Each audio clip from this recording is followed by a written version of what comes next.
17 আগামী 26শে ডিসেম্বর বিএনপির ভারপ্রাপ্ত চেয়ারম্যান তারেক রহমানের জাতীয় স্মৃতিসৌধে বীর শহীদদের প্রতি শ্রদ্ধা নিবেদনের কর্মসূচিকে সফল করতে প্রস্তুতি সভা আয়োজন করেছে আশুলিয়া থানা শ্রমিক দলের নেতৃবৃন্দ। মঙ্গলবার বিকেলে আশুলিয়ার বাইপাইল গোচারটেক এলাকায় এই প্রস্তুতি সভা অনুষ্ঠিত হয়।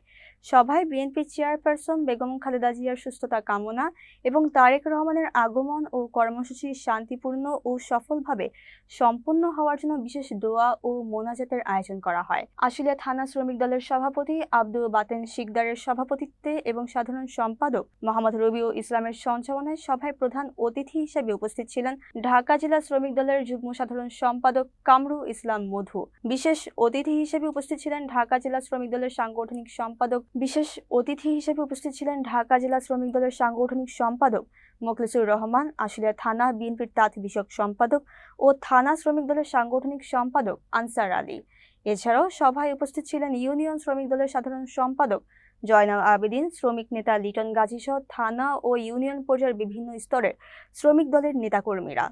বক্তারা বলেন, তারেক রহমানের এই কর্মসূচি দেশের গণতন্ত্র পুনরুদ্ধারের আন্দোলনে গুরুত্বপূর্ণ ভূমিকা রাখবে। কর্মসূচিকে সফল করতে নেতাকর্মীকে ঐক্যবদ্ধভাবে কাজ করার আহ্বান জানান তারা।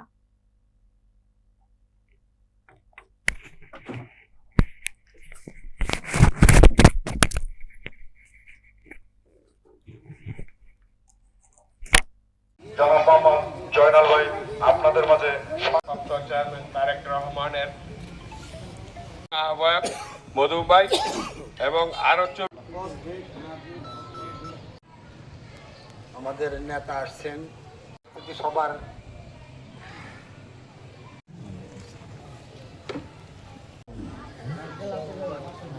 আমাদের শেষ করছি। আসসালামু আলাইকুম। বাংলাদেশ জাতীয়তাবাদী শ্রমিক দলটা হচ্ছে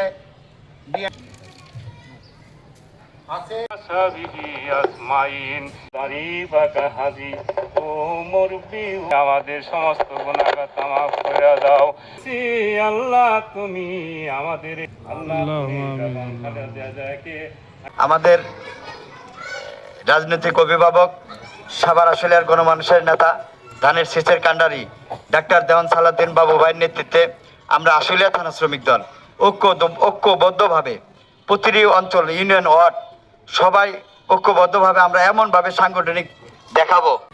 বিগত 26 বছর আশুলিয়া থানা শ্রমিক দল কোথায় ছিল, এখন কোথায় এসেছে। 17 বছর আন্দোলন সংগ্রাম করছি দেশে এবং স্লোগান দিতাম রাস্তায় যে তারেক রহমান আসবে, মা মাটি কাঁপবে, তিনি বীরের বেশে এই দেশে আগমন করবেন।